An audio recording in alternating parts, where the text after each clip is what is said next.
word hero has often been tossed around loosely, so when a true one does come around, it may be hard to realize what exactly we have witnessed.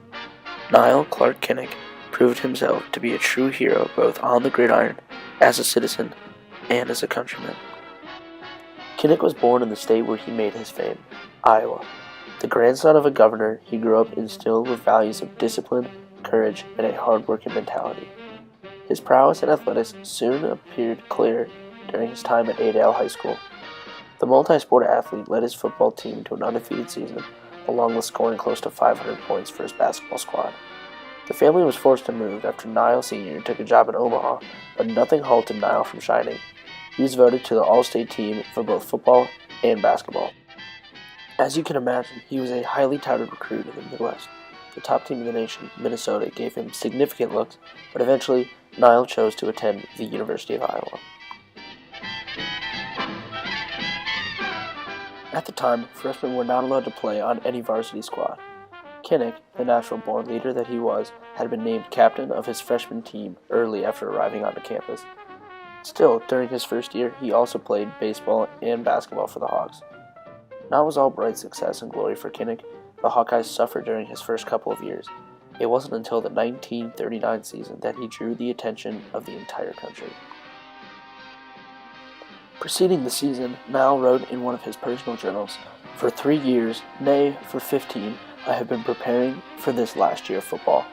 I anticipate becoming the roughest, toughest, all-around back yet to hit this conference." He also wrote, "I'm looking forward to showing Anderson what a real football player looks like, so hold your hats."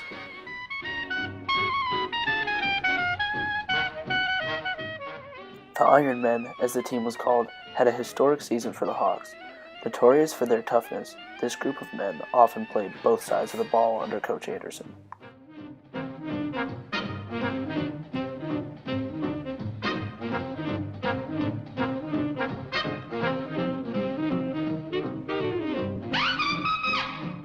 The most staggering figure, however, is that Kinnick was in the game over 95% of the time, being on the field for 402 out of a possible 420 minutes played.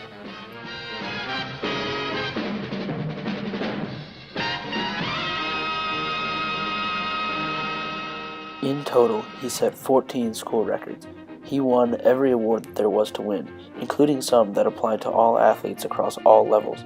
He was awarded the AP Male Athlete of the Year, beating out names such as Joe DiMaggio and Joe Louis.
On December 6, 1939, he made a trip to New York City to accept the most coveted award in college football, the Heisman Trophy. Held as one of the most eloquent acceptance speeches ever given, Nile received the award with great pride, humility, and grace. Finally, if you will permit me, I'd like to make a comment which in my mind is indicative perhaps of the greater significance of football and sports emphasis in general in this country, and that is, I thank God I was warring on the gridirons of the Midwest and not on the battlefields of Europe.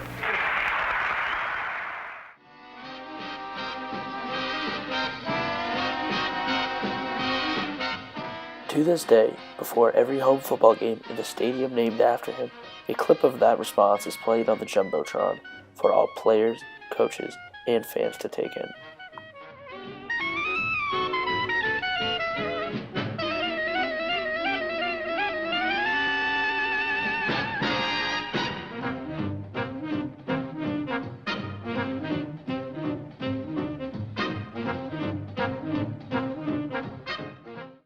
After attending law school here at Iowa for 1 year, Kinnick enlisted in the Naval Air Reserve.